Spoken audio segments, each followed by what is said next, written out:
Matapos tuldukan ni Vice President Sara Duterte ang UNITEAM o ang tangbalan nila ng Presidente na si Bongbong Marcos, ilang mga officials ng pamahalaan tila nagsisisihan na.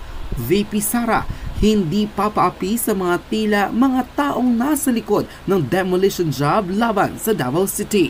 Ito ang kinumpirma ng samot-saring political analyst na dapat raw paghandaan ng Marcos administration ang pagtiwalag ni Vice President Sara Duterte sa tambalang binuo ng presidential sister na si Imee Marcos. Kumpirmasyon raw ito na may lamat na ang relasyon na kanyang binuo taong 2022 kung saan pinatandem ni Imee Marcos si VP Sara sa kanyang kapatid at kasalukuyang pangulo na si Bongbong Marcos. Ngunit tila hindi na nga raw mangyayari ang noong pakiusap ni PBBM sa harap ng mga bagong miyembro ng PFP o ng Partido Federal ng Pilipinas kung saan nanangako ito na sisikapin raw niyang buuin ang UNITEAM.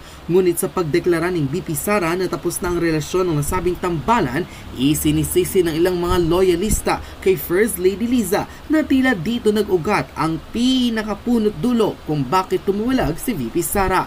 Ang nasabing bad shot interview ng unang ginang ang siyang tila mas lalo pang nag-apoy sa relasyon ni PBBM at ni Vice President Sara Duterte dahilan para tila pagtulungan raw ang Davao City na isa sa mga baluarte ng mga Duterte.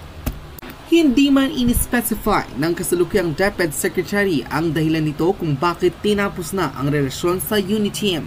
Naniniwala ang mga political analyst na ito ay badya na talagang nasagad na ang Vice President sa lahat ng tila ginagawa ng gobyerno, lalo na sa lugar ng Davao. Mas malinaw raw ang ibig sabihin ni VP Sara na don't mess with my city. Ang lugar na pinagmulan ng DepEd Secretary na tila ngayon ay nababalot ng kontrobersya matapos magpadala ng 2 batalyong pulis at higit pa ang gobyerno para sa di umunoy pagdakip kay Pastor Apollo Kibuloy.